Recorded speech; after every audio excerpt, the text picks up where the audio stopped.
I have accidentally stumbled across a phone that I've never heard of. Almost no videos have been made about it in years. It has some really unique features that I've never seen in a phone before and is made by a cinema camera company. The phone I have here is the Red Hydrogen 1. Now, the average person might not know, but the company Red is a cinema camera manufacturer. And as someone whose favorite pastime is scrolling through camera deals on eBay, I was shocked when I came across a phone made by Red. Spoiler though, it failed, actually pretty horrifically, and that's probably why most people, including myself, have never heard of it until today. Oh, it was nice of them to put a sticker right on the screen. Thanks, eBay seller. But what makes this phone special is the 3D holographic display, which is surprisingly 5.7 inches. It's a bit of a different aspect ratio, but compared to the iPhone mini's display, it is not much bigger, which I guess is just surprising considering it's bigger than my iPhone 17. Never mind the weight of this phone. This is a brick. On the back, you have the Red logo. You have some, I believe that's carbon fiber. The design itself is quite unique. You have front-facing speakers. You have these ridges, and in between them, you have things like the volume button or the power button, which also doubles as a fingerprint reader, and a shutter button, which makes sense considering it's a phone made by a camera company, which surely the cameras on this thing won't, I don't know, disappoint me or anything later, right? You actually do get a good old-fashioned headphone jack at the top, as well as a SIM card slot, which is actually a dual SIM card slot that you can also use with a micro SD card to expand the storage, which I think that's nice. And on the bottom, it is rocking a USB-C port. There are two little things I want to point out now that will come back later in the video. The first are the exposed pins on the bottom, and the second thing is the little Lit by Leica logo. At first, I thought that said Leica, which is another camera brand, which I thought would be weird. I know Leica has made things for phones in the past, but Leica is the company that develops holographic 3D technology, the technology in this phone, and what seems like to be this entire phone. I am dying to try out this 3D screen, so let's boot this bad boy up. So as that charges up there, here are all the main specs of the phone. This phone came out in 2018, and the cheapest spec model cost $1,300. In today's terms, this phone is very expensive. But also in today's world, you can get this phone for, I don't know, something like $46 on eBay like I did.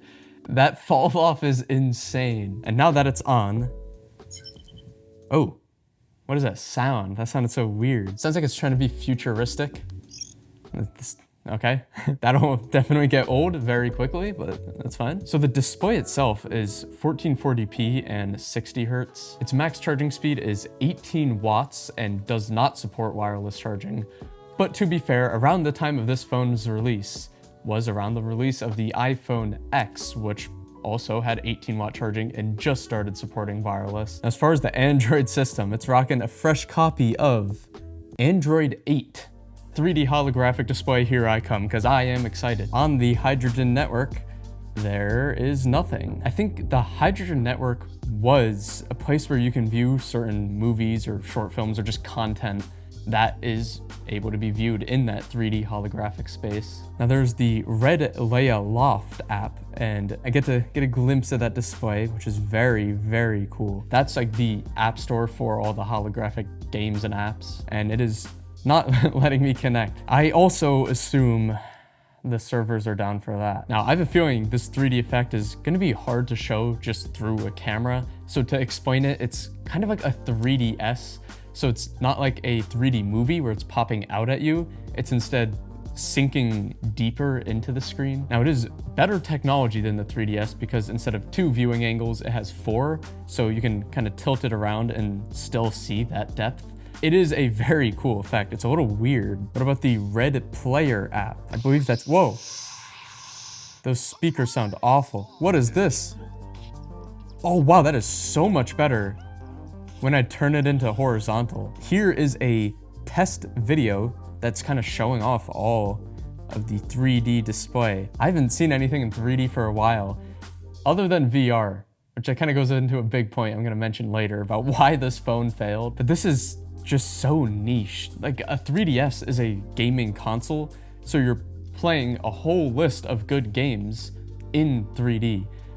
what things on a phone do you really need to do in 3D? In fact, at least for me, most things I'm using a phone for, I would prefer to not have 3D. I can already tell there's a handful of downsides. Like I was trying to adjust the brightness.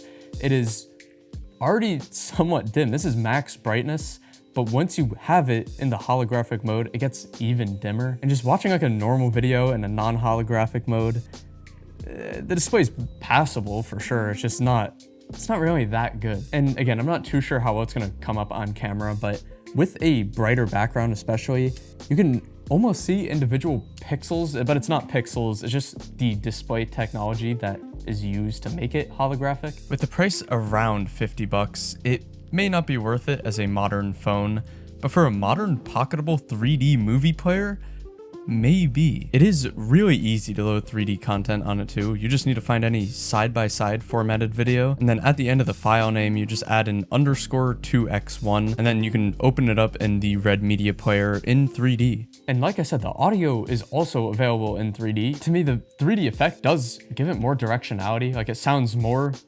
3D, but it also sounds significantly worse. Even with it off though, if I quickly compare that to my iPhone 17 just as a baseline,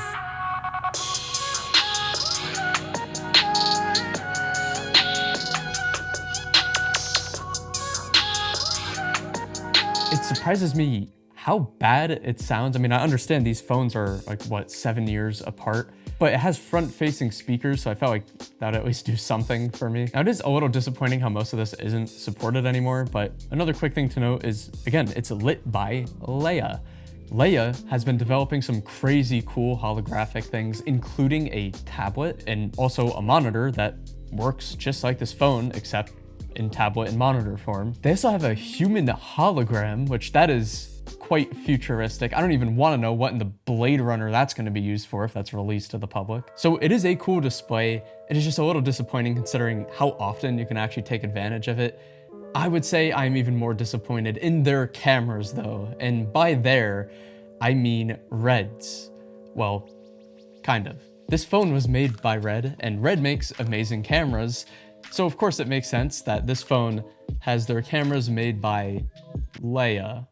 It's ironic. Why would one of the best camera manufacturers get their first stab at a phone and not develop their own cameras for the phone? It has dual 12 megapixel main cameras, and that's not quite the same as dual cameras in an iPhone. This uses both at once at slightly different angles and then combines them to give it that 3D effect. And for that spatial effect on the back cameras, you can only use it in horizontal mode. It works the same way for the 8 megapixel selfie cameras, and this one looks so weird seeing myself in 3D. That is the same way the iPhone cameras work when you have it in the spatial photo or video mode.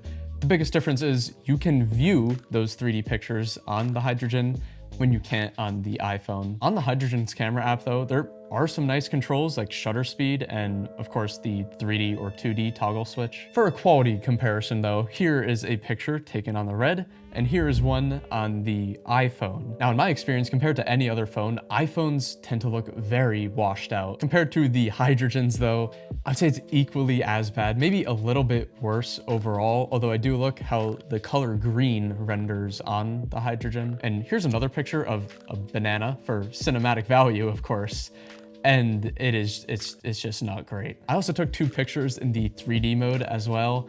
And I mean, I can't lie, it is cool to capture 3D content and be able to view it right away.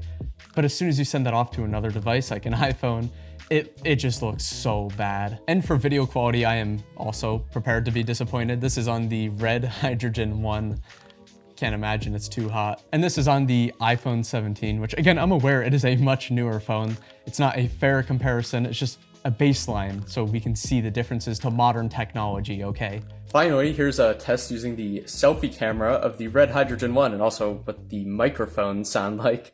Hopefully it's nothing like the speakers. And then here is both the iPhone 17 selfie camera and microphone quality. And due to the way this phone captures its image and its connectivity, it's a headache to be able to view it on something like a Meta VR headset, while with an iPhone recording in the spatial photo or video mode, it is much easier to view the spatial content in VR. And no, you don't need a Vision Pro. I did this on my Meta Quest 2 and it looked just fine. I think that kind of goes into a bigger point that just in today's world, I've always thought VR headsets are very fairly priced for the technology and experience you're getting. If you're interested in viewing 3D movies and playing 3D games in a much more immersive way, VR is the place to do that.